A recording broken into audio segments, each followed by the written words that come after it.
out of all my other applications so that I don't incur some terrible feedback revenge. Yeah, not a problem. Not a problem. All right. Well, I guess we'll take a minute to welcome everybody. This is our first official guest speaker of the University of St. Augustine's Business, Entrepreneurs, and Private Practice Student Special Interest Group. As of yesterday, Jose, we are officially official. Yep. Sanctioned by the university. That's awesome, man. I'm pumped. This is it. This is the first one. So, I'm excited to have a dear friend of mine and one of the best in the business, Dr. Ben Fung, on to talk to you tonight. I'll turn it over to Jose. This is your show, man. Run with it. Awesome. Thank you, Dr. Phil. Thank you, Dr. Ben Fung, for being here. And then also, shout out to everybody that's here right now. It is our first meeting. As you can tell, we're all a little bit excited. But, we have multiple cohorts present. We got some residential, some flex students in the house. We already have some Miami, St. Augustine campus people aware of our meeting. I'm sure there's a few in here. And then we also got some strength coaches, that I felt could benefit from this talk. So there's a lot of people here in attendance. Thank you for everyone for showing out. And just to introduce Dr. Ben Fung, he's got a ton of physical therapy experience. He is the CEO of UpDoc Media. And really, I'm just going to let him take the floor now because I'm sure we all want to hear from him. Thank you, everybody. Dr. Fung, the floor is yours. All right, guys. Hello. So Ben Fung, I'm a PT out of San Diego, and took a rather weird way to get here, truth be told. I was a bioengineer before I became a PT.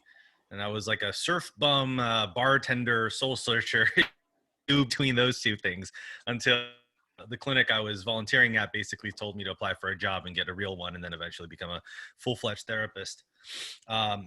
In between all of that, or after it rather, I ended up getting a master in business from the University of Michigan. And then went on to found a couple of companies. Right now, the three primary entities I'm involved with is UpDoc Incorporated, which a lot of people know for stuff like the Job Market Pulse or the talent acquisition reports that we take from like a pure data collection narrative analysis view, plus the open sourced aspect of what normal pay can and should be and what people are looking for in terms of retaining and acquiring talent. The other two entities I work with are both based in Maryland.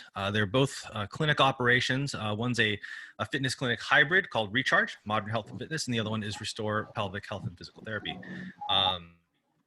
There's a lot of different titles that float around in between all those. A lot of them start with, a chief this or that, or a co-founder this or that. What it really means is if there's any job that needs to be done, I'm probably going to be the one that has a hand in it. And there's no job that's necessarily below me, and if I can offload my team members as much as I possibly can, then that's what I like to do. So my understanding is today is going to be a little bit more of a free flow type talk. I didn't get any slide deck ready or anything of that nature, just because half the time when that occurs, people just read off of the, they just read off of the slides, and I don't find that to be engaging in the least. There's a lot of data that I can share in terms of what you can expect coming into the job market, as well as plenty of stories and experiences and advice that I can share and what we see work best from an evidence-based standpoint in terms of business entrepreneurship within the clinical and healthcare space. I think that's really all I had as an opening in general. I guess, Scott, please, corral me if I get a little bit out of control. Yeah, we like the out of control, man. We encourage that. So have at it. Very good. In general, I usually will kind of get this off the ground in saying, at least on the salary part, and then we can kind of really dive deep into some of the business and career development things. I don't know how many of you guys have been exposed to like the angry seasoned clinician it seems to be a thing. Usually they're the ones that like to scare the students for the first rotation in the clinic and all that kind of stuff. And it's like it's an archetype of old that I'm glad to say doesn't exist as much anymore. But that same type of persona tends to also be the ones that are very supportive of students until they graduate. And then once they graduate, for whatever reason, What's up, bro? it's like, 210? Yeah. hi. I guess a lot of people are jumping on. It just all of a sudden at that moment, your competition or something. It's like, okay, now that you graduate, now you got your license, now you have to work at the bottom of the totem pole, which is a little bit ironic because the new grad is thinking, you just taught me everything you know, supposedly.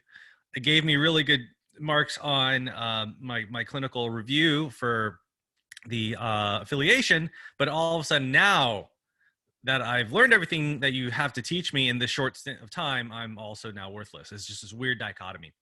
And so then it comes to like, well, then what is reasonable pay and what can you expect coming out of the job market? And then how do you go about the salary negotiations and then the career climbing after that?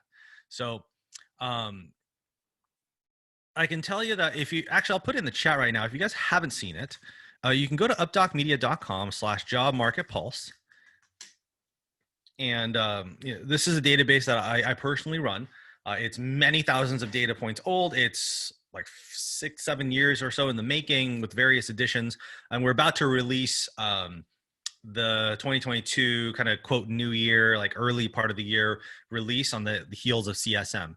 And essentially this trends out by state, by specialty, setting, experience factors.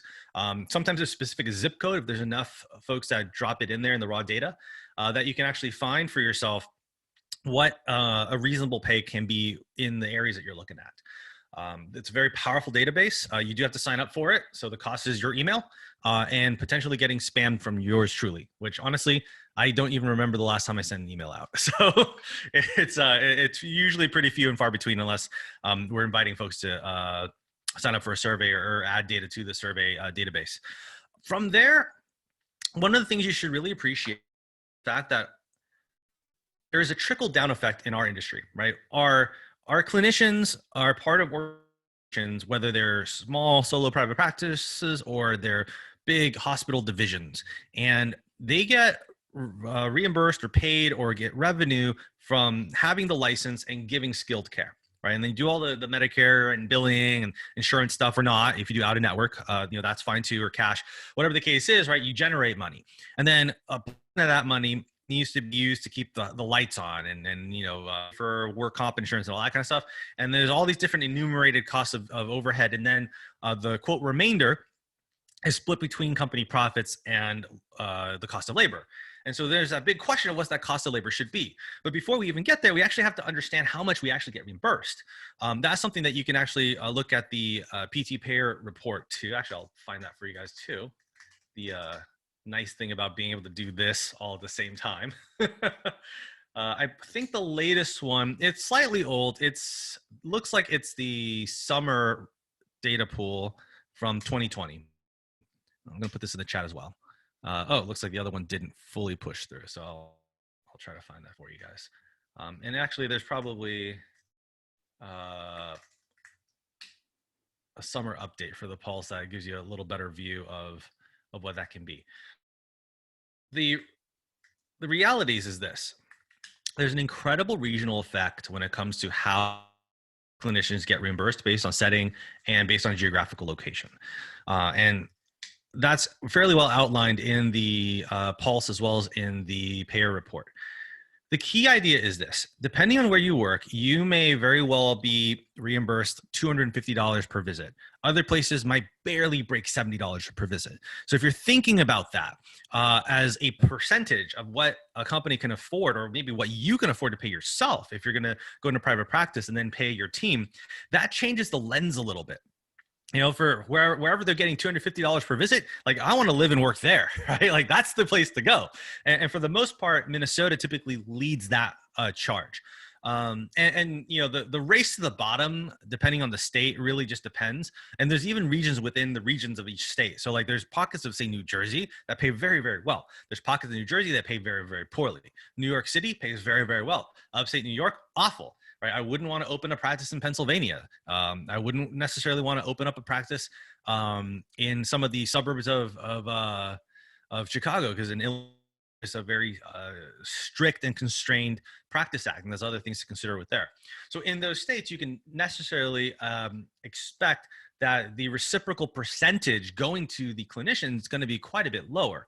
Similarly with setting. Now, that was just for outpatient. For inpatient, that depends on if you're working at a for-profit or not-for-profit hospital or facility, agency, that kind of stuff. And it also depends on what their split is with the rest of the team. So for those of you interested in acute care, that's my clinical roots. Typically, rehab services is actually seen as a kind of a cost of doing business, because for the most part, unless it is in the emergency department or short stay observations or it's wound care, for the most part, the way the hospital will code for that stay is based on the admission. So enumerated representation for what you're billing in the hospital. That's just so that the hospital can track that you're actually doing your job, since they can't follow you from room to room and floor to floor. And that said, sometimes the chunk of that is enormous, like maybe an image worth $40,000. So then rehab services might get 10% of that or something of that nature, depending on how much clout the upper management of rehab services have and how they politically maneuver their departments within the talks with the C-suite and the director of finance and that kind of stuff. And so for those situations, usually what you see is those organizations will pay more or less than the average, but they'll try to keep you by giving you extremely luscious health benefits, and sometimes even a matched retirement plan and even a pension plan. Classically, for home health, you get the most bang for your buck, but you're also driving a lot. And you have to manage your own caseload, so some people don't like that. PEDS is kind of a bimodal, where some places PEDS pays really, really, really well. It's not so great. It's almost like the luxury tax or the sunshine tax for like Hawaii. Like, it's a very expensive place to live, and you can't really make that much money, but you are living in Hawaii, right? So it's kind of like you get to play with kids, so you're not going to get paid that much. So there's always that kind of dynamic there. Inpatient SNF used to be very, very lucrative. That's changing a little bit because historically speaking, there's quite a bit of organizations that got caught billing the way they probably should have been. And there's news stories on that we can talk about as well. And so on. So how that trickles down to the new grad and throughout the career development is, for the most part, a new grad can expect, this is where it's crazy, can expect somewhere in the mid $70,000 per year, plus or minus $18,000 to $20,000, which is insane. That's like a 20% standard deviation. So that means that a fair offer where you are could be $85,000. It could be $59,000. It just depends on where you are. And that's where I tend to say, look, if we're trying to be science-minded folk, 5% is that magic rule. So really, there is no norm for our salaries. The salary is what you decide that you want to value yourself at, and what your life circumstances allow you to say yes or no to. And too often, what ends up happening is new grads, without much content or coaching or training like you're receiving now, you get scared because you're thinking, man, somebody else is just going to take that job. I better just say yes is coming about. But that hasn't been true for a very long time. Just by show of either virtual or physical hands, how many of you guys have heard of that term called the Great Resignation? Fair amount, right? Typically, any industry in the United States will have about a 15% turnover. Right now, healthcare is 20 to 30%. So it is a talent marketplace for sure. Now, not every organization is struggling with this. This happens in pockets and in cycles. And you can see this stuff too. Like if you've interned or affiliated at a place where everyone there seems to be a 20-year PT, they're all going to retire at the same time. And that place is going to have a lot of HR problems in filling those patient schedules when that time comes, right? Those that have kind of well-distributed or a diversified career life cycle for their human resources, they won't struggle as much, because as one retires, somebody else can be brought in. As somebody moves, or they have life circumstances or maybe professional circumstances that changes their interest, somebody else can come in, versus like a mass exodus, which is happening more and more and more. So that's kind of the first message of never settle. Yeah, 75,000 plus or minus 20,000. Crazy. But it's up to you, and we can talk about strategies of how you can negotiate that. But the number one thing is you have to come in with that knowledge, right? And if you download the Pulse and you look at the report, you'll know what normal is near you, plus or minus $20,000. And that way, when somebody goes, hey, so our new grad rate's about $55,000 a year, and you've researched your zip code and you're supposed to be getting something like 79, you can play a little hardball with that offer, and a lot of savvy employers want you to bargain. They don't want you to just lay down, because there's that relational maxim of what you will do for somebody, you will do to them, right? If you are willing to advocate for yourself in this job interview, then I am more willing to believe that you will advocate for this entity, for this organization, when you're a part of it.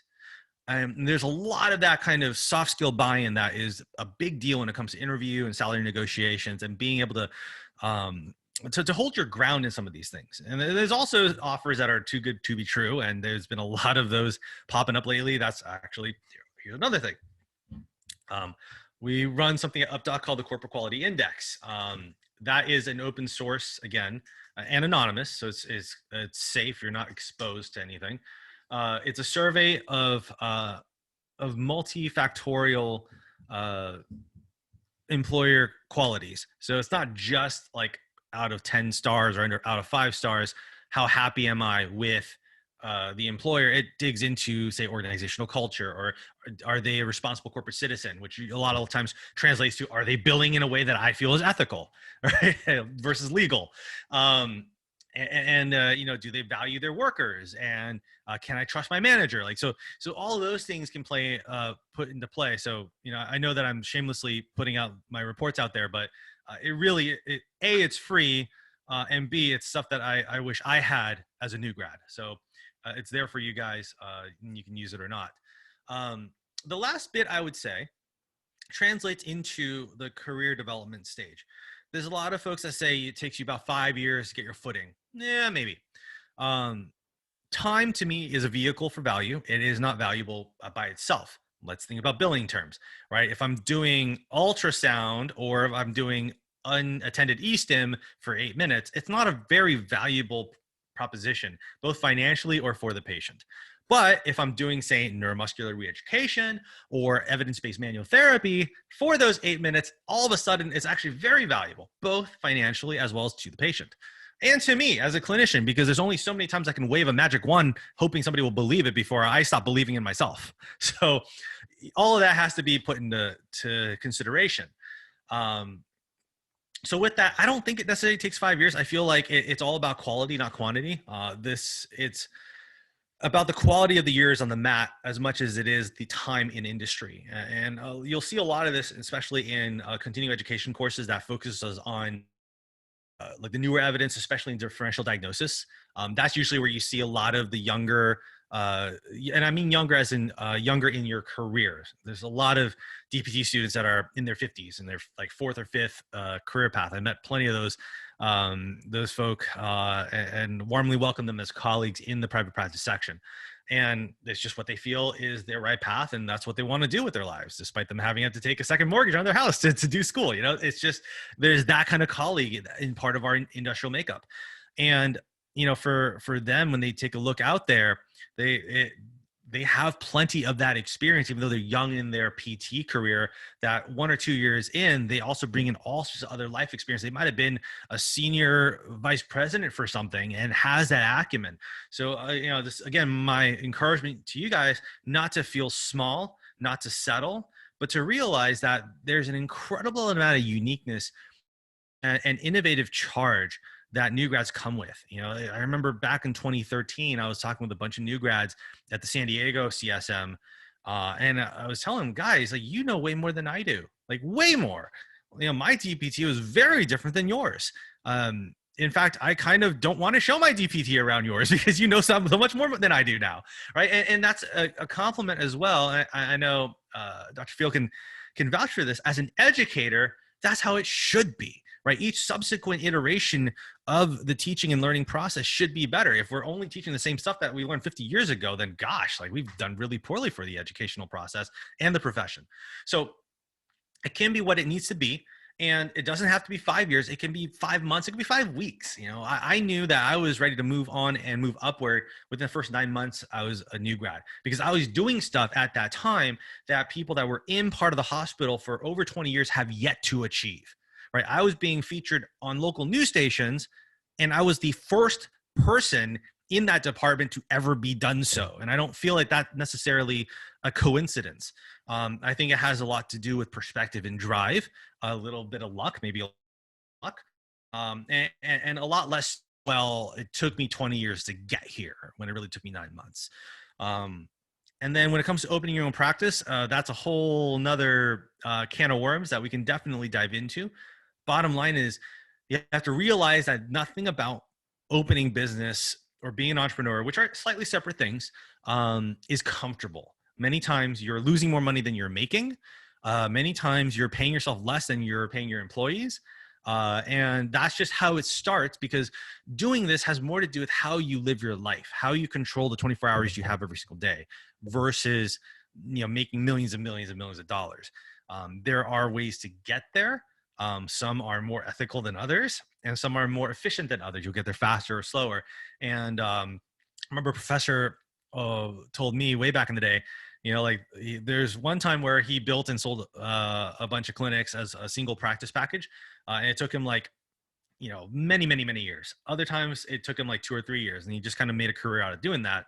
The one that made him the most money was the 2 or 3 years, but that also cost him a second house on the mortgage and like no sleep whatsoever for those 2 to 3 years, and a very rocky patch of his family life. So it all comes from somewhere, right? The bill will eventually come due. It's on you to decide how you want to spend those precious seconds. So that's my diatribe. Let's have some discussion and some questions. I'm yours until we can't take it anymore, or until my family can't take it anymore for Lunar New Year. Right. Well, Ben, real quick, before we open it up to questions, could you give maybe a brief summary of a couple of things to look for when interviewing for a job and a couple maybe red flags to avoid? Sure. I'm going to, again, link some stuff, and I'll talk specifically through some of the things to look through. So I'm going to link something called the Ultimate Student Resource Collection. It's the original post was from 2016. We've updated it since 2019, but I think actually even 2020. So bing, there you go. And guys, this is all stuff that I also wish that I had when I was going through PT school or beyond. I mean, like, this stuff just didn't exist. So it really didn't. And it was so hush hush, and like you weren't allowed to talk about it. You were considered weird or disrespectful. I'm very, very glad that the culture of transparency is more well integrated within our society now. And there's actually evidence on that as well. There's a lot of HR resource stuff coming out of very well-regarded business programs and economic institutes showing that wage literacy and transparency actually leads to better pay for everybody and leads to a more profitable organization. There's all sorts of, I could really go on a rant on that one. Big time. But things to look out for. If you go in there, I think there's like 10 interview questions that you need to ask or something of that nature. And things you really want to look out for, again, is what they will do for you, they will do to you. And that's honestly key in life. I mean, you could apply that to your, like, relationships, because that's really what it is, right? Like, an employment relationship is a relationship, and you're, for the better part, married to that relationship for the duration, because you're probably going to spend more time thinking and doing that work than maybe even at home, depending on the type of work and where you live. So it's very important to think about. One I already mentioned, right, is everybody in the resource or the talent pool in the same exact work-life cycle? If they are, consider it, right? Like, it could be good, it could be bad. Like, it could be a very quick way to jump up the ladder. If everybody's about to retire, guess who's in line, to get promoted? At the same time, if everybody there is a new grad and they only hire new grads, then they're probably burning through new grads. So you have to watch out for that. If everybody there seems to only be 10 to 15 year in, then they have a very, very expensive human resource pool. So they're probably going to low you because they can't afford to pay their their clinicians as it is. I think 12 years is like the epitome of pay for most PTs. Is for whatever reason the job market just kind of prescribes it there. When you reach 12 years, people just pay you a lot. But then after that, it's hard for you to really make incremental moves. In fact, people start to lowball you because under their breath, they'll insinuate that you're outdated. And I remember so clearly a heartbreaking story out in Virginia when I was speaking on a circuit there with a clinician who's 15 years in and just so accomplished and just had issues getting any reasonable offer at all. So there's that as well. Other things to look out for are sneaky employers like me. So when I was a corporate director, I would secret shop people. So I would have aides look for how you park, how you went through the front door. I would have a family member I knew I could count on kind of pretend like they're a new registrant and see if the candidate's willing to jump in and help. Because again, what you do for somebody, to them. If you're willing to help this person, you're not getting paid. You're going to do that at my clinic or at my hospital and help like the lost family member figure out what's going on when you are on the clock. And that's the kind of team member I want. Other things to look out for also are just like zero flex type negotiation tactics coming from the wrong source. So certain organizations like the VA, some not-for-profit hospitals, they just can't flex. They have like the military, for example, has a very strict pay grade. And for better or worse, it's actually very fair, right? The time in service and experience over, experience within the organization will lead to like a matrix of how much you can get paid. And that's just how it works. And it doesn't really flex up or down that much, but it's there, right? Everybody gets treated the same. Some other organizations, say like a private practice, we're saying, no, that's it. That's our new grad rate. I would just get out of there. I wouldn't even think about that. Mostly because if they're taking that posture, then what happens when, say, you want to start a family? Maybe you have a death in the family and you want to go to a family reunion. Maybe you want to take some time off for yourself, travel around the world when we're allowed to again, like that kind of stuff. Whatever the case is, if they're not flexing then, and you're not even bespoke to them, right? Like you have signed nothing. What happens when you do? The other thing to look out for too is, depending on the state you want to work for or work in, certain states have a completely unenforceable non-compete clauses. First off, I would never sign one. It's insane to even think about signing one unless you're going to be in a very high level role, right? Because the idea of a non-compete clause historically in Western common law is that would protect an intellectual or strategic property group of the employer entity so that you can just turn around and rip them off and then they would have business. But that's not such a thing for clinicians. There's nothing that we do within any organization that is truly proprietary in nature, right? Because that actually is proprietary to my license, your license, right? So nobody should have control over that. There are, like, Idaho is one state just because they have very low population. I think Wyoming has certain weird ones as well. So the lower population places tend to have that where it's very not in the favor of the workforce. California, completely unenforceable. I could job hop all I want and nobody could stop me, right? Like that's the thing. Illinois, a little sketchy, but just be careful. Some of them make sense, like especially if you're privy to certain data, like say health data, and you were brought on as like a program lead for a wellness thing, and they have a really big multi-million-dollar contract with a payer, then okay, let's look at the terms of that non-compete clause and how long that term's out, right? If it's just during the time and then 1 year after, and I can only work in non-population health things, then sure, that's a fair thing because that prevents me from sniping all of your clients and contracts in the first year that I quit. But if it's something like, oh, you can't even work in the next 10-mile radius for the next 5 years, well, if you're working in New Jersey, then you're moving to New York, right? So that's not fair and that's not right. And a lot of that's just, again, unenforceable. Other things to look out for is, and maybe not look out for, but to take advantage of is probationary period. So a lot of places will hire you in as a probationary period. Some of them will do a preceptorship. So what will happen is they'll kind of treat you like an intern. And you'll follow a clinician lead for a prorated period of time. They'll pay you in a prorated period of time as you learn things in home health. And once you build a full caseload, then you get your full-time pay equivalent. Until then, you get that like kind of partition pay. At the same time, you get to kind of dig into the organization and be like, are they doing everything in the way I would? and I'd be, pleased to share with Santa Claus, right? Like, and if I am, then awesome, right? I can respect myself for working here. If it's a little sketchy, that's a great time to be like, you know what? Not a great fit. People are like quintuple booking Medicare here and billing full units, and I'm just not going to be a part of this. And that's actually a whole nother topic point. I'm not the best expert to talk about this on, but like there's a whole other financial deal to whistleblowing, which is very much protected in healthcare, and you don't get in trouble for. And a lot of times we don't even know. That's another topic to talk about. Is like, how do you question the authority and make them validate for you that things are going okay, right? And I'm not trying to insinuate that all of these employees are or employers are out there out to get you.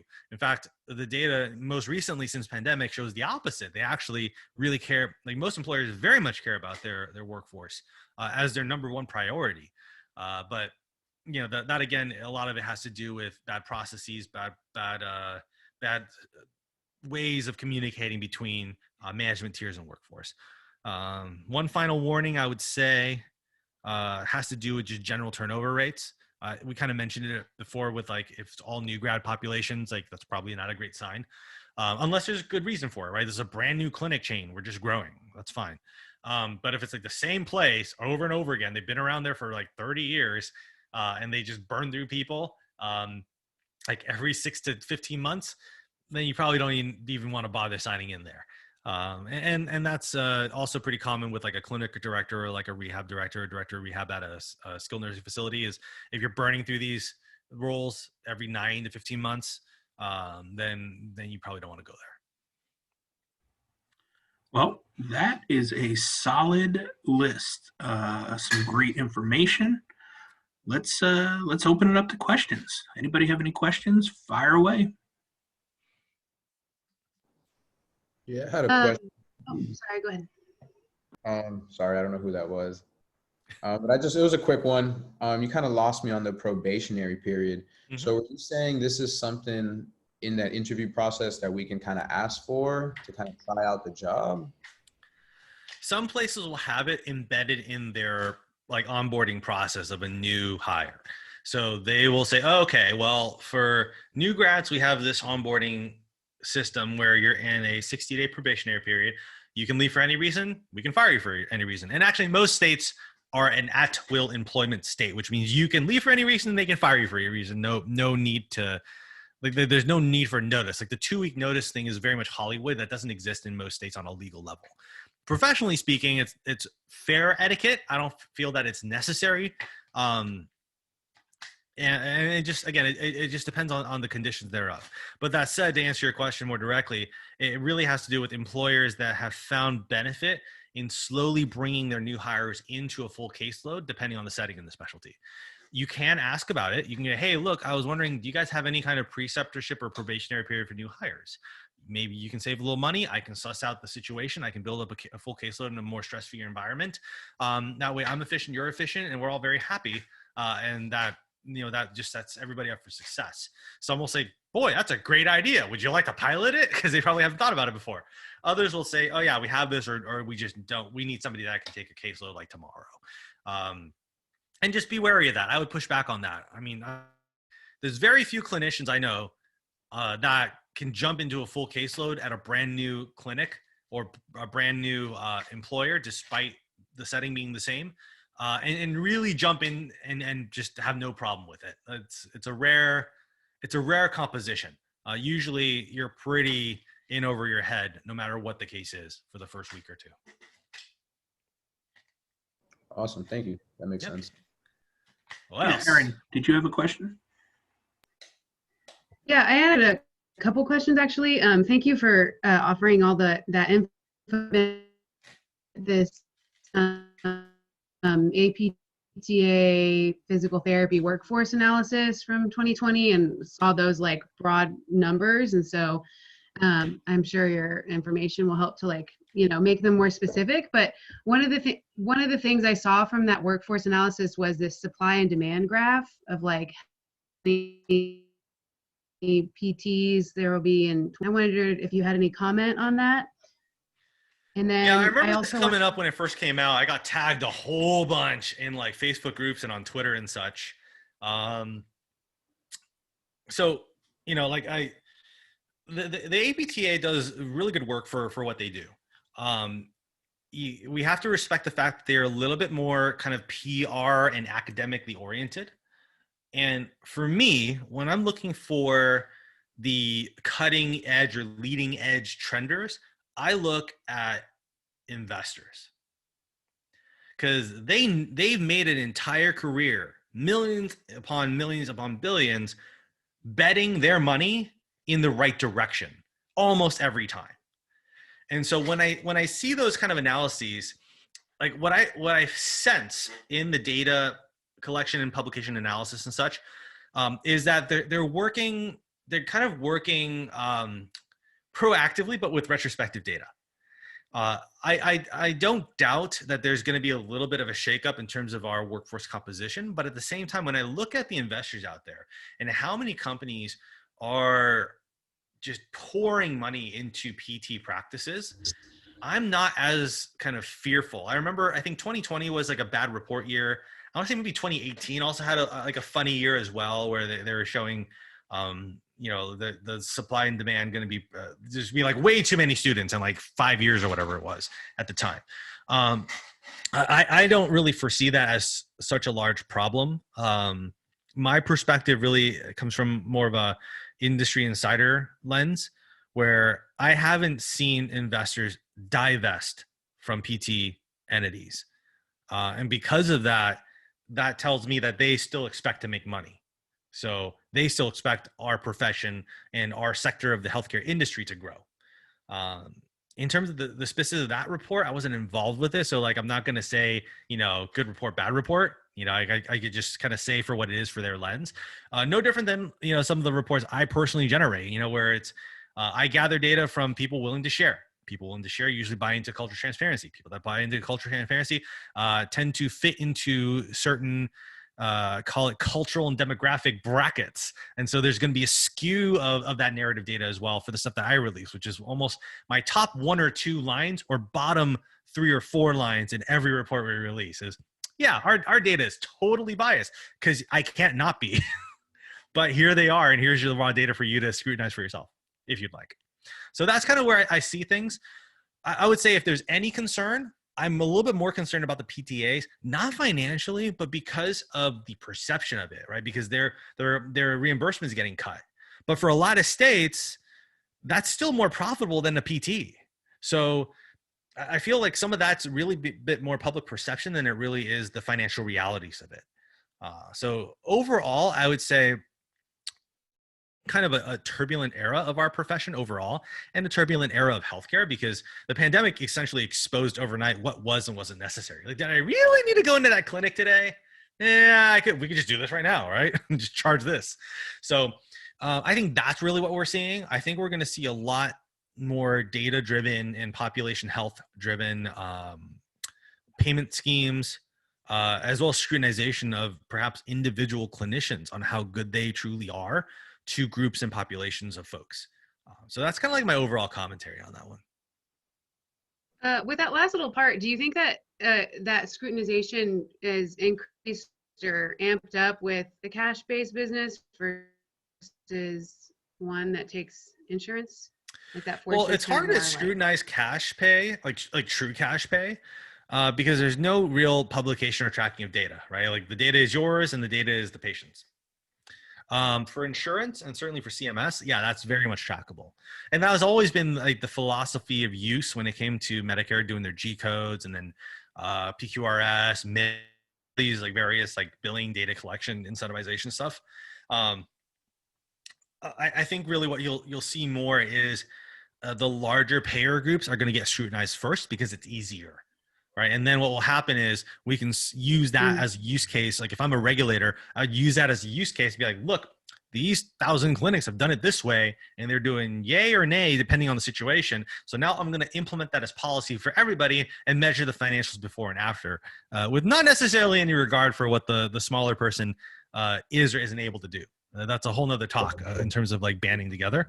But I think that's what you can more or less expect. And A lot of that then ties into like public data registries, the EMR you're using, and what you're choosing to measure. Because for whatever reason, even in 2022, it can be a debate of whether I take vitals on a patient or not, which to me, again, is rather insane. I'm biased because I come from a cardiorespiratory background, but it's just one of those things. Cool. Thank you. Yep. No problem. I had a question. Looking for a job, would it be intelligent to start out as a travel physical therapist or start out at a standardized clinic? Well, Carson, I think really that has more to do with what you want out of a job. So, a travel gig isn't a bad deal. It's actually a really good deal because there's a portion of your pay stipended out, so it's not taxed, and the portion that is taxed. And so if you're able to live under the standard of what you are being contracted for, you're making money on the fact that you're living wherever your travel assignment is. So as a new grad, now's the time to do it, and honestly, I haven't met many travel new grads that are bad in clinic or bad in the hospital. Many times the travel job is usually more of an obscure location and sometimes a little bit more of an obscure setting. Like there's some travel gigs out in my direction that are state prison clinics paying like $90 an hour. So we have people that will rent out, residents in there a couple times, a week and drive out from my neck of the woods 2 hours to that location and then work those hours. They'll take as many hours as you can give them. So you'll have 12-hour days making $90 an hour, 3 days in a row, and then you sleep for a week, right? And then you do that again. That's your choice, right? If that's the kind of life you want to live, bar the fact that you may or may not get any kind of clinical camaraderie or mentorship. So again, that's on you, right? That's how you feel about who you are and how you want to work. In terms of securing a job at all, again, it's a talent force market right now in the job market. So I think you're going to get a job pretty much wherever you're looking for it, insofar that you're savvy in the interview, right? Like, and this is like a very grand scheme. Like there's a job waiting for you somewhere. The question again is, do you want that job? Yeah, I did travel therapy right out of school. I graduated and I just hit the road. I was in the middle of nowhere, Texas, at a skilled nursing facility for 3 months. Then I went out to Honolulu, Hawaii for 5 months, and then back to Asheville, North Carolina for about 3 or 4 months before I eventually settled down, got married, et cetera, et cetera. But the money was phenomenal. I think I was just confident enough in my skills that I didn't care if I had mentorship or not. I didn't for the first one in the skilled nursing facility. I did in Hawaii. I had about 10 days of drive along for home health. That was really cool. And then I did as well when I got home health in Asheville. So again, like Dr. Fung said, it's just a matter of how confident you are in your skills and just going out on your own little island and learning as you go, being adventurous and going for it. One of the other things too that I would say, with travel physical therapy is, it's only 13 weeks usually. Most contracts are 13 weeks and it flies by. If you don't like it, get the heck out and go somewhere else next. If you do like it, you can extend. Like Hawaii, I extended to about 5 months. But 13 weeks flies by. So try it. If you don't like it, find another location, line it up for the next one. But for the salary negotiation part, coming out as a new grad, would I need to push a little harder or kind of roll with the punches being a new grad? No, you can command or ask your recruiter either where you want to go by location, what kind of setting or practice you want to work in, or the amount of pay that you want. You can't always get all three, but you can usually get 1, 2 of them. Like sometimes you can get all three, but if you want a high paying job in, Missouri, you can probably find that. If you want only outpatient and you want high paying, you may have to go to like rural Idaho or something like that, right? It's available. There's a ton of places available. You just have to be a little flexible. So it depends, what's more important to you, making more money or, where you are or the setting? So you got to have a little give and take there, but it's available. The positions are available. Okay. Thank you. What else? I had I have a quick question following that. Did you have like certain certifications or anything that did you specialize in anything to make you like a better candidate in travel therapy, or where did you just went straight after graduation, right? I heard you correctly. Yeah, I didn't have any specialties. I didn't even have a DPT at the time. I was an MPT.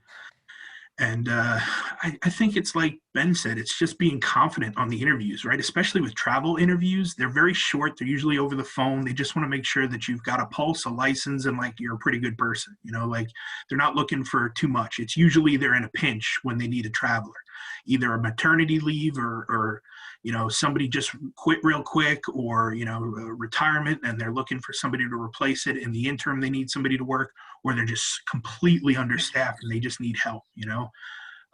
So I was an English major in undergrad. So it was a really, I don't know, it was easy for me to just kind of schmooze on interviews. You know, I just kind of had a fireside chat with the person, you know, or like coffee talk, you know, and just really got to know them, you know, kind of turned it back on them a little, asked a little bit about them and their culture and the business, et cetera. And just really, as long as you're personable and, you know, feel confident and own that confidence, you know, it shouldn't be a problem as far as getting the positions that you want. But yeah, I had no specialties other than, like I said, an English degree background. So it's all about the confidence, man. Just have that confidence and go for it.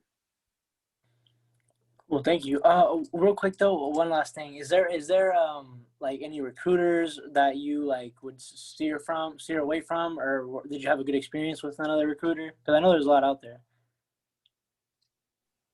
Yeah, I mean, do you have any recommendations, Ben? I know I don't honestly. You can get you asked the right question. It's not about the recruiting company, it's about the individual recruiter. And a lot of places are doing that now, where they're even using the HR representative to do the negotiations in lieu, so that you don't have a weird kind of atrocious start with your direct supervisor for the salary negotiation. And you just be very factual about it. Like, you know, I really can't take this job for anything less than $48 an hour. You know, like just very, very factual. You know, I'd love to. Let me know what they say. Like, just super factual. You don't have to feel guilty or about it at all. But I don't have any direct, you know, recommendations or steer clear from. I think a lot of that you need to suss out just over the phone with the recruiter. There's a lot of recruiting companies out there. They're all going after the same pocket of people, so you can be choosy. Yeah. CSM is actually a great place to go and interview a bunch of them and just pick and choose. You'll get free handouts from all of them. You know, I had a really good experience with Arias, and they're one of the larger companies. I just had a great recruiter who never left. One of the big issues is turnover with those recruiters. It's a tough job, and if it's not going well or they don't like the company, they'll leave. And, you know, you don't want to start with a recruiter and then have them leave and have to find another recruiter for your next one and another recruiter for next one. Recruiter turnover is probably the biggest thing.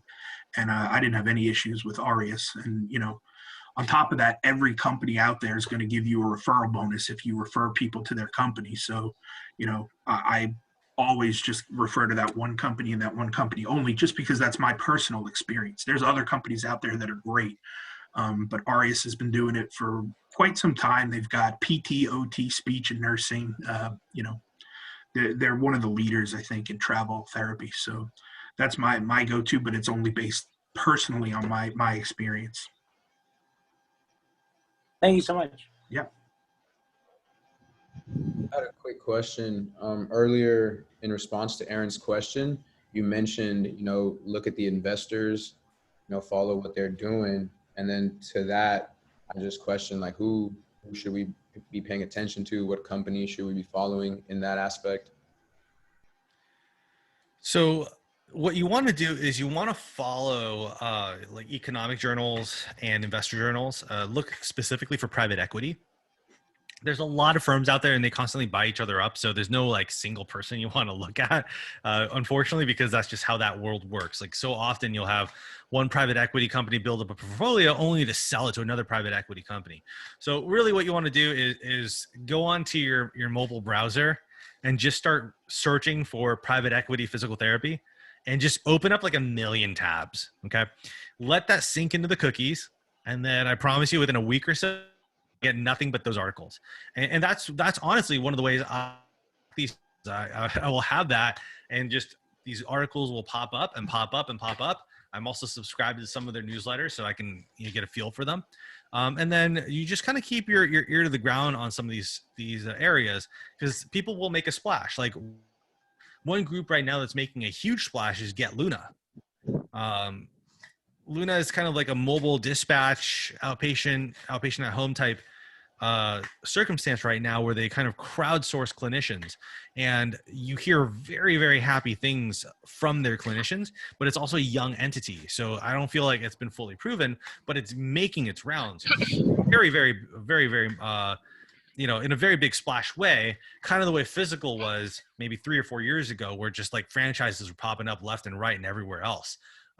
Not too different from maybe 5 years before that, where Fox Rehab was like all over the Eastern Seaboard area, and so on. So that's kind of the way I tell people to do that. And the other thing too is these kind of folks tend to cluster together at certain conferences.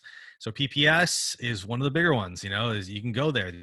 You can look at is that's the National Association of Rehab Agencies and Providers. And then WebPT sponsors their own big conference called Ascend or Ascent or something like that. And they invite all of their biggest clients and those kind of folks over. So it's a whole thing. Like, it's just that world gets smaller and smaller and smaller the more time you spend time there.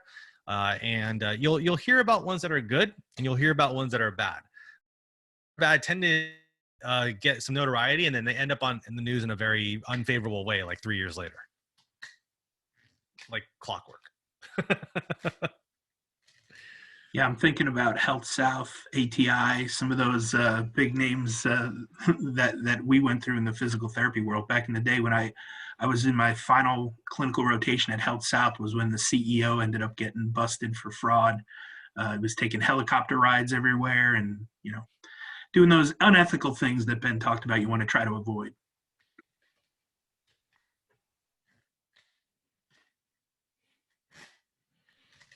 More questions. The flood the computer with cookies idea. That is genius, though. I didn't even realize I'm doing that already. Well, I mean, everything is tracked. I mean, that dips into the whole like tech marketing side of what I do every day, but and you can do that for various accounts too. So like, I highly encourage you guys to create surrogate accounts for yourself based on interest. So like I have several Google accounts for personal, professional, and side interest views, and I'll sign in and out of my Google Chrome browser because I want to know what they want to recommend, right? Like, I don't mind them tracking me because there's 3 different me's online. So who am I? Like it could be any one of these guys in the multiverse. And everything's already tracked anyway. Like, I'm not too terribly paranoid about that. And if you are, then to quote Elon Musk, use Signal. Otherwise, that's one of the better ways I know of to be able to see there, because everything out there, these web crawlers and their algorithms having a vested interest in showing you what you actually want.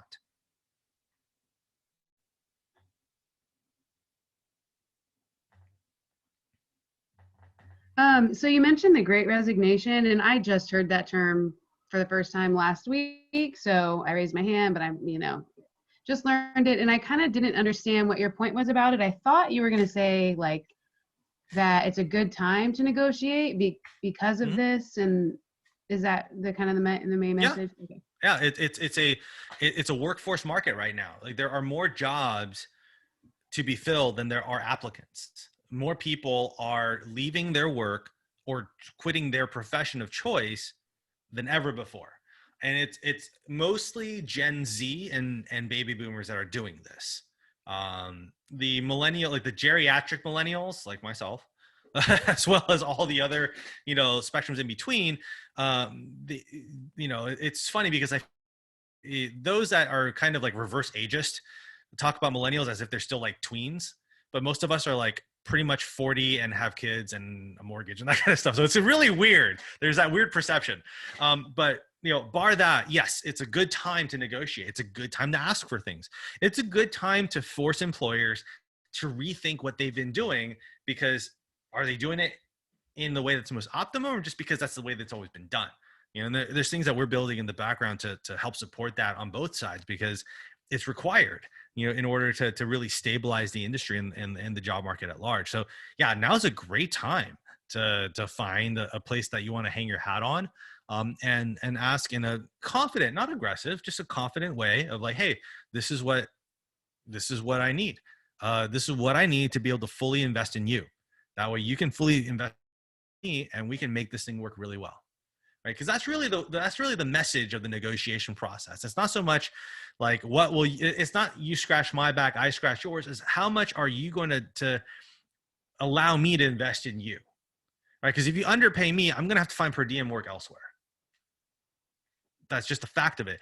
And it's not insulting, because the employers have been through this, going through this now. They can't keep anybody because they haven't found the right pattern of the compensation package or the onboarding sequence or the culture of the organization to actually keep people, right? And there's typically 6 dimensions of compensation you should think about. So there's the salary, the benefits, the perks, there's the upward mobility or the opportunity in that organization, there's the culture, and the work-life balance. A lot of times the work-life balance crosses over into the culture of how much is that stress being placed on you and how much of that follow you home. So much of that is a top-down problem. It starts from the office of the CEO and trickles all the way, regardless of how small that operation is.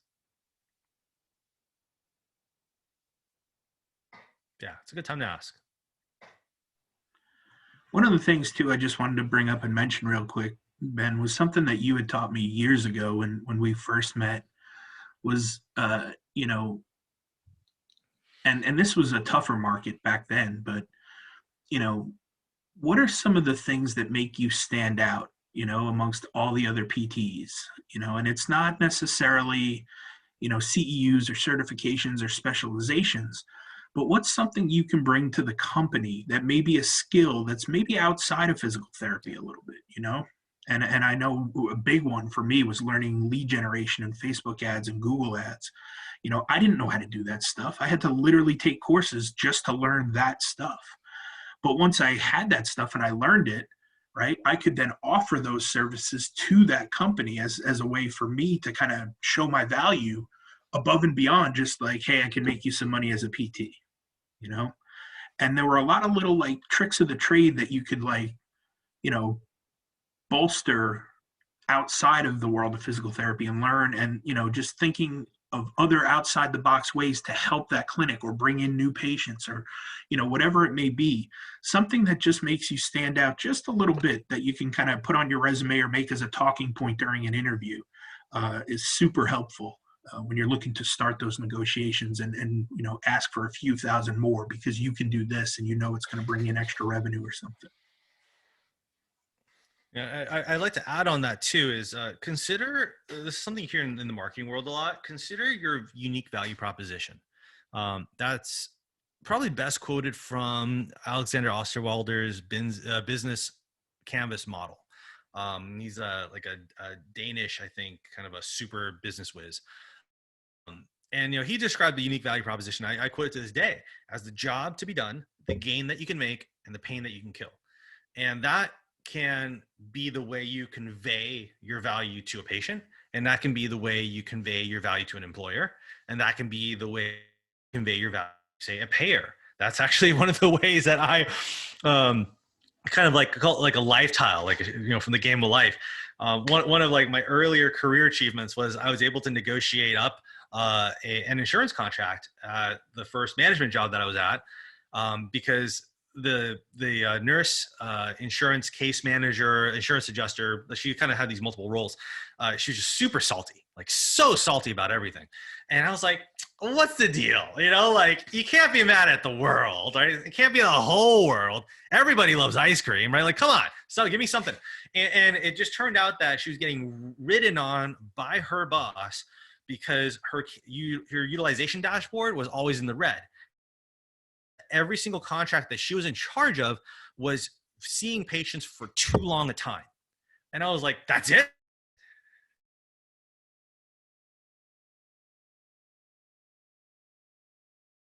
To give them more intense therapies combined with the 3 primary disciplines, we're at a time, get them discharged early enough and safely enough, call it 80% success rate, if you're able to boost my per visit by $60. And she goes, done. So we did it. And so everybody like just magically was just shy of, reasonably and clinically safe of her kind of red line. And we got paid way better for it. And the clinicians were super happy because they didn't have to rush from patient to patient. They got to really intensify inpatient therapies on those particular patients. And it was just the way we were able to kind of logistically manage our caseload at that time. So think about, what is the job that really needs to be done? Many times it is, have a license, have a heartbeat, see some patients, bill properly. But then the gains that you can make and the pains that you can kill, those are themes that you'll see in some of those student resource articles that I linked. A great way to go about it is you ask your interviewer, they always ask you, so do you have any questions for us, right? And then and there's a whole philosophy there as well. But one of my favorite replies to that is, yeah, I have a question. What does success look like for you in this company and for this prospective role? You define success for me. And then gave you all the answers right. And if they don't have the answers, it's amazing to watch that hiring manager, like their gears just suddenly like stall. And they're like, oh my God, I thought about that yet. Right. And that, again, what you'll do for somebody, you'll do to them. If you're willing to challenge them at a deeper strategic level, you're willing to contribute at a deeper strategic level. Pain right now with weird hours. Nobody wants to work weird hours. And you may not want to work weird hours forever, but maybe that's your way in to get this particular role and then transition to another one. There's all sorts of ways around it. So much of this is just being a good human, like just trying to like just connecting authentically and sussing out, what opportunities and people you want to work for and don't want to work for and with, because again, you're going to spend a lot of hours of your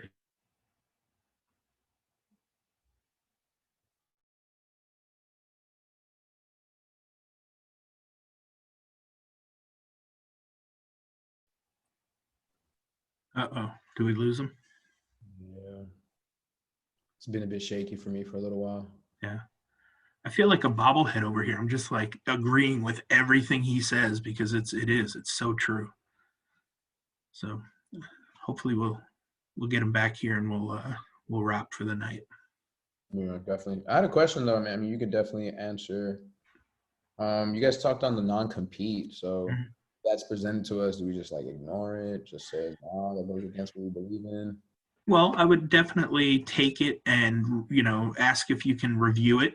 Have them, hand you the non-compete literature, take it home and either have a friend, a family friend, or, if you know somebody who's a lawyer, have them look it over and see how airtight it is. Like I said, it's very hard to enforce those in a clinical sense because, again, nothing that we do is proprietary. So, it is hard to enforce those in the clinical world.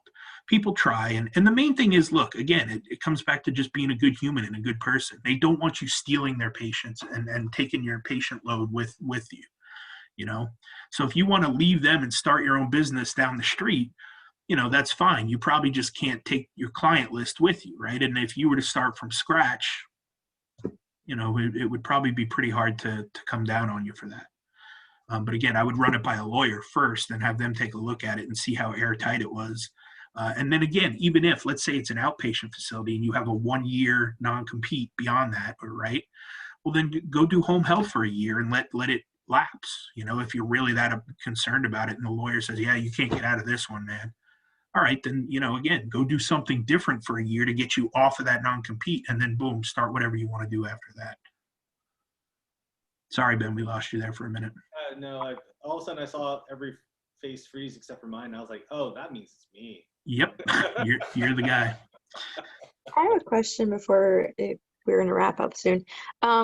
you were discussing in regards to like taking a job that's like late hours and stuff like that. And since this is the negotiation, what if we do accept a job like that? We take a job late hours. We don't really want to do the late hours or the odd hours, and we're in there 3 months, and we know that what we're putting out is good work, and we're doing, we're making impacts on our patients. How do we negotiate getting different hours or different pay? Like, how do we go about that at that point after the 3 months, after set amount of time? 3 months is a good time. That's why I also mentioned the probationary period. A lot of times you have like a 60 or 90-day probationary period, and then you can readjust your rates. And then usually on like the annual appraisal, which is something that I actually advocate against, but that's the standard now. We're trying to change it. But to be blunt, you ask, and you ask nicely. And you can go across something like this, like, hey, boss person, man, I've been picking up so many late hours into the night for this work comp population in this contract that you previously struggled to fulfill. And I'm really happy to fill this role. But I got to tell you that I'm also struggling a little bit on my household finances because being in this position means that there are other things that stack up at the other end of my day. And I know that's not your problem, but it would be helpful, if this is something that's favorable to you, maybe there's a way to create a differential pay for these particular hours, because it seems to be a struggle that you've had over time. And I don't want to leave you in a hole. I don't want to leave my patients in a hole downstream, and I'm nowhere near it. But I thought that in all transparency and fairness, because you were willing to, take me on and, take the risk on me, I wanted to let you know where I'm at so that just in case the stars misalign, we both can make proper plans. I don't want it to. I want to be here for you. I want to be here for these patients. I want to help you fulfill these contracts. What do you think? All right, and then they can take it from there. That's one tactic of very, very many. Say you don't want these hours, then what you need to do is start looking around at the kind of the entire operation and be like, okay, well, what hours do you want, right? And are those hours meaningful to the operation? Can you get more patients in those hours because you're going to have to offset something? Or why do those late hours exist to begin with? Like, was it because of a contract? Or, are those flexible? Can you get more people maybe in early? Like, there's a lot of different ways to go about it. And again, it goes back to that unique value proposition is, why do those hours even exist, right? Like, if you got in there and that's not even the job, it's just that like for some reason, some boss decided that needed to exist, then you can actually question that service line a little bit and say, hey, look, I think I can make you more money if you allow me to work, say, 4 10-hour days, right? I can get a little bit of the windows of the early and the late hours. I'll take an entire day off. It doesn't even have to be a Monday or Friday, right? And like, that's another opportunity for you to work on your own gig too. But, that being said, that's a way to have that conversation. It just has to have that meaningful value to them as well, as much as it is yours. And it's not hard to bridge that gap when you start thinking about it through that perspective. All right, perfect. Thank you. Yeah, I think the other aspect is transparency. You can be transparent up front too and say, hey, look, I'll take these late hours for 3 months or so, but then I think we need to reassess at the end of those 3 months and see how it's going.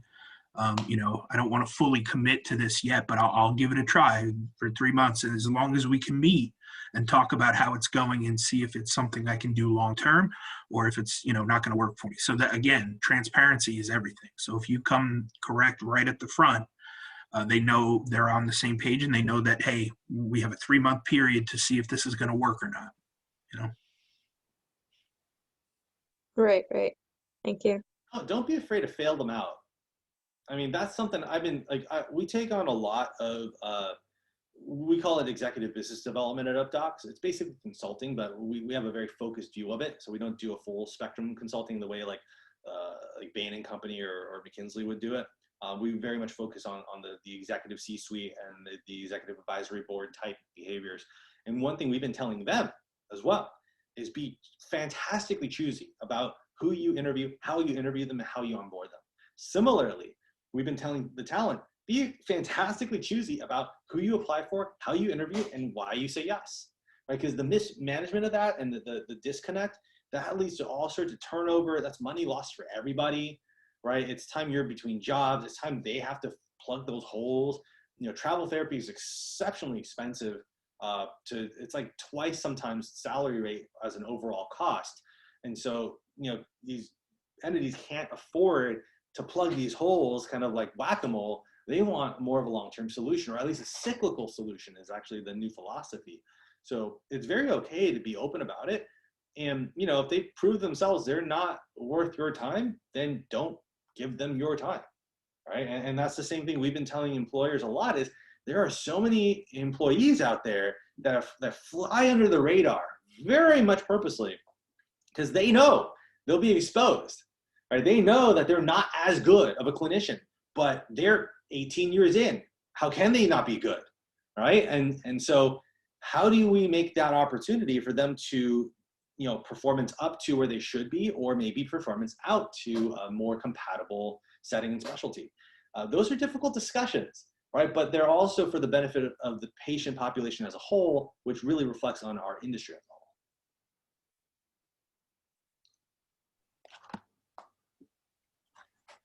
Well put. Any other questions before we call it an evening? Oh, I had a question. Mm-hmm. So, first of all, I just wanted to take the time out to say thank you to you two gentlemen for sharing this knowledge with us. But I had a question regarding like, would you guys encourage like shopping around after, well, not necessarily shopping around, but looking for a new job after, let's say, about 6 to 8 months? Would you guys see that as more beneficial or detrimental as opposed to going to like the traditional route where you stay with the same company for X amount of time and you basically like depend or rely on getting a salary bump?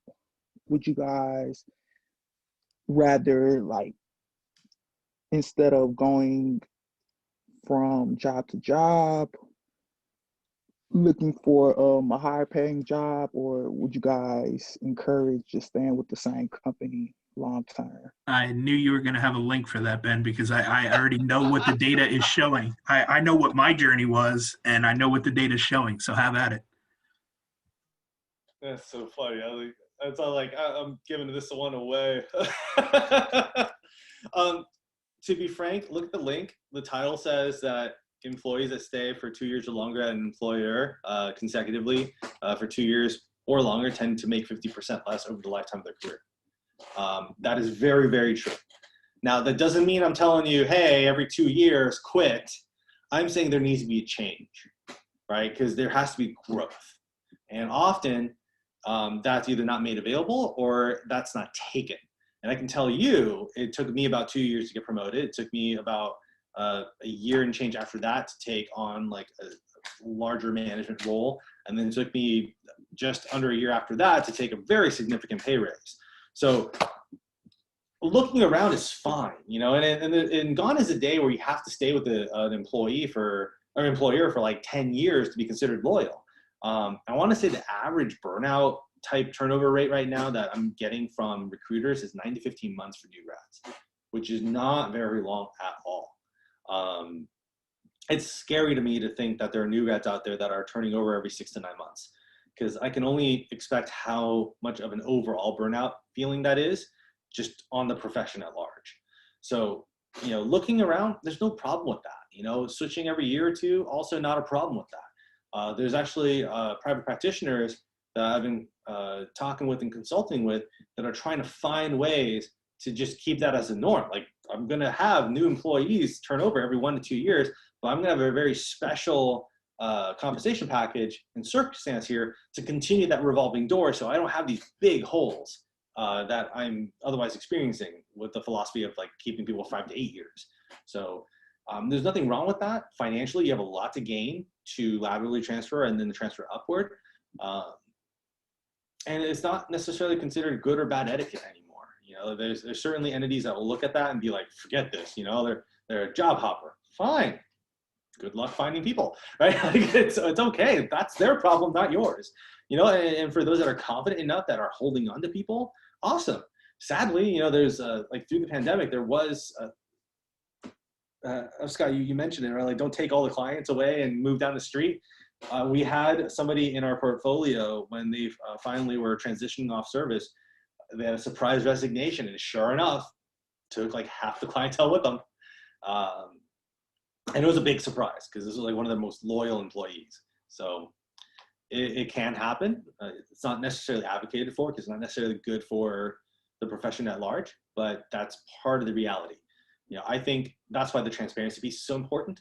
Is this data is very, very public, and it's been replicated over and over and over. This is what data 2014. So this stuff is almost 10 years old. It has been repeatedly validated. So there really has a lot to gain between employers and employees, between managers and the workforce, to really openly converse as to what are we actually working with? Like, what's the total sum possible gain that this organization can make for ourselves and for the people we serve? And then from there, how do we craft a sustainable ecosystem so that if there are weird economic turns, that the entire organization doesn't fold, but we also don't underpay our workforce. We keep safety nets for them in their own households as much as we keep a safety net for this kind of company household. Yeah, and I'll just add to that. I mean, I personally jumped up job to job every 2 or 3 years, and it was 1,000% just for salary increases because I had $140,000 worth of student loan debt. And I was, well, at the time it was 110, I think, but I was in an EDD program that I didn't even know if I wanted to use or not. And, so I just kept bumping up, moving from job to job to increase that salary so that my student loans were going to be covered when it came time. That being said, I've reframed, after working with people like Ben and a lot of good mentors and people in the business world, I've learned that as long as you leverage your degree and your knowledge and your skill set, you can do whatever the heck you want, right? So there's nothing wrong with working a job that you really like, and maybe the pay's not great, but it's good enough to cover the bills, right? And then you start a side hustle or a side gig where you really lean into your passion, and that's where you try to make a little extra money to create that difference in where your salary should be or where you want it to be, right? So you can create whatever you want, or you can go out and just do the whole thing and leave the job market eventually and do your own thing and make that, your salary. It all works. It just depends on what you're looking for. And Aaron had a funny question, I think. Was, does our profession have a branding problem? I think that's an ongoing issue that's been there for years. I think the general public doesn't know what PT does. I think they don't know what the letters after our name mean. We've had a branding problem, and I don't know what the answer is other than you do you and educate the heck out of everybody. Do the best you can educating them, one at a time. I don't really know that we know the answer to it yet. It definitely does. I mean, it has more of a branding problem in the United States, I feel, than anywhere else because we decided to take on our own name. It's kind of like the metric and the imperial system. Like, there's a whole problem. Like, everywhere else we're physios. Here we're physical therapists. So now you have PT as personal trainer. You have PT as physical therapist. You have PT as physical training. There's a lot of stuff there, and I'll echo, like, I don't think there's like an overarching branding solution per se. I think the profession is so well established that it is going to be what it is. I feel that it is growing though. Like, there's a whole blog article we released a while back, PT on TV, like all the various major outlets and movies and shows that physical therapy has been somehow unfolded on. And sometimes it's not in the most favorable light. Other times it's actually not too bad. I was like, oh wow, okay. Like, I think New Amsterdam, had a physical therapist, and it was like a ED doc was dating the doctor of physical therapy, and it was like a whole thing. It wasn't like professionally oriented, but the fact that they made those labels available, I was like, sweet, that's +1 for me. Like, I don't care that it wasn't like clinically applicable. Like, just the fact that you're willing to acknowledge that was amazing. And People Magazine all the time now, there's celebrities mentioning PT more from like a luxury standpoint because they probably retain a clinician.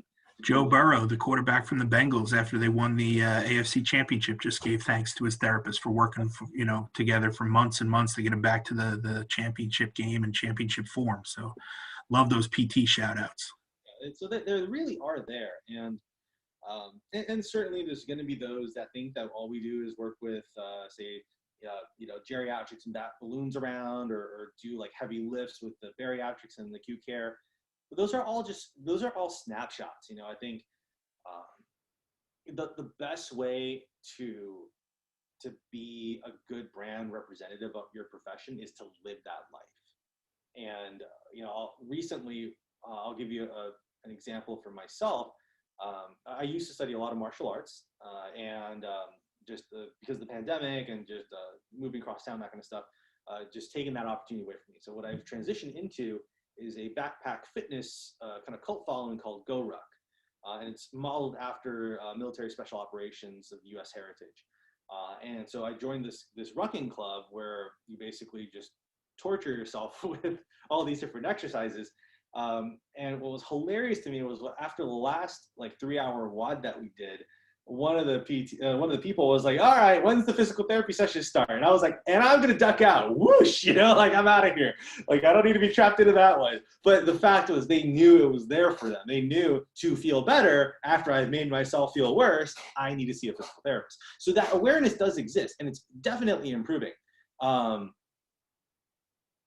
just think that chiropractic, yes, and yeah, chiro is all about marketing because they have to be. Just the same with dentistry. Because they're standalone professions.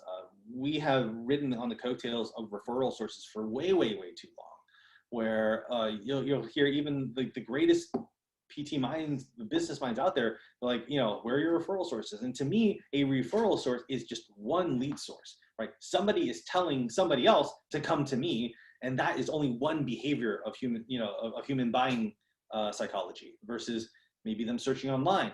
Maybe them looking on an app, maybe them driving down the street, maybe them looking for reviews.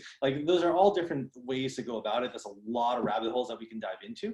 The branding debate is, I think, as old as time. And I think part of it too is because we do so much, right? The brand of outpatient orthopedics is very different than the brand of outpatient geriatrics. The brand of inpatient neuro is very different than the brand of outpatient neuro.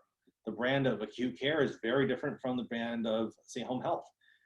There's similarities, certainly, and I think the more savvy clinicians can transplant their skills no matter what. I certainly did. I don't consider myself the best outpatient clinician ever. In fact, I would say I'm probably on the lower set of average. Just don't let me treat you. But if I see you in a hospital or in a critical response incident, I promise you I will keep you alive as best as I can, because I will. And I know that space very, very well. And that's it's a different type of mindset and skill set, and you'll find yourself kind of honed into some of those inclinations, and that's a good thing. Well, Ben, I want to be mindful of your time. I appreciate you coming on to be the first official guest speaker for the Business and Entrepreneur and Private Practice Student Special Interest Group. Always good to see you, man. Likewise, and honestly, I'm really proud of this group. Just kudos to you guys, because I wouldn't have been caught dead in something like this. I say this every student talk I give, I drop that line because I really am proud of y'all. It's when I was in PT school, it was wake up, go to school in my pajamas, sleep through class, hopefully ace my tests, go home, take a nap, wake up, go to the library, study until I can't stay awake anymore, and repeat the process. On the weekends, I would drive down from Inland Empire, Los Angeles, down to San Diego, and I would surf on Saturdays, nap all Sunday, and then drive back to school and repeat the process. I didn't care about advocacy. I didn't care about career path. All I cared about was finishing school, passing the boards, getting the license, and just working, which is really myopic. I feel like that has been a quintessential problem of the contemporary state of education is students are not told or given the tools of how to prepare for that next step. So you guys being here is a huge deal. The stuff that we're covering tonight, would have changed everything for me. And for my first job, my second job, my third job, and so on. And dips into things that I probably wish I knew starting multiple companies, and going down that route. So again, it speaks to the fact that you guys are on a lot more sure and higher level footing than I was. I'll just speak for me, than I was. Me too. And kudos to you for it. I think there's a lot of cumulative gain and exposure that you're going to benefit from. And so keep it going, grow the movement, grow the group, and grow each other. That's one of the last things I hope that anything turns into in this group or any other group, is you're not each other's competitors. For some reason, that becomes like this weird like poison pawn that's put into the group at some point in almost every program I've seen, is now you're competitors, and you really, really aren't.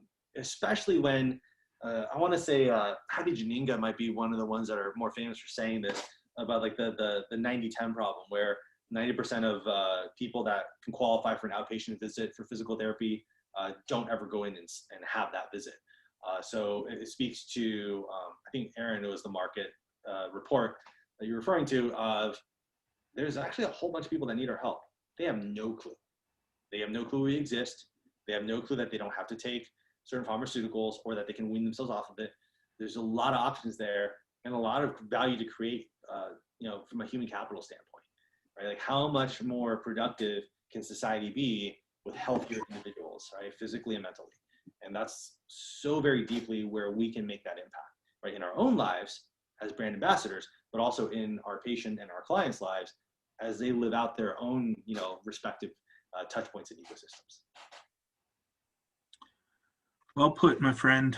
Well put. Like I said, always good to see you. I appreciate your time. Look forward to seeing you again soon, man.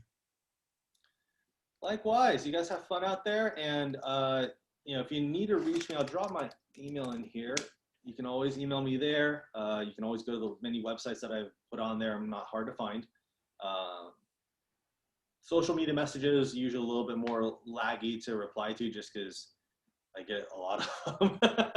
So I'm sorry if that's the case. I'm not trying to ghost you. It's just like I'm getting there.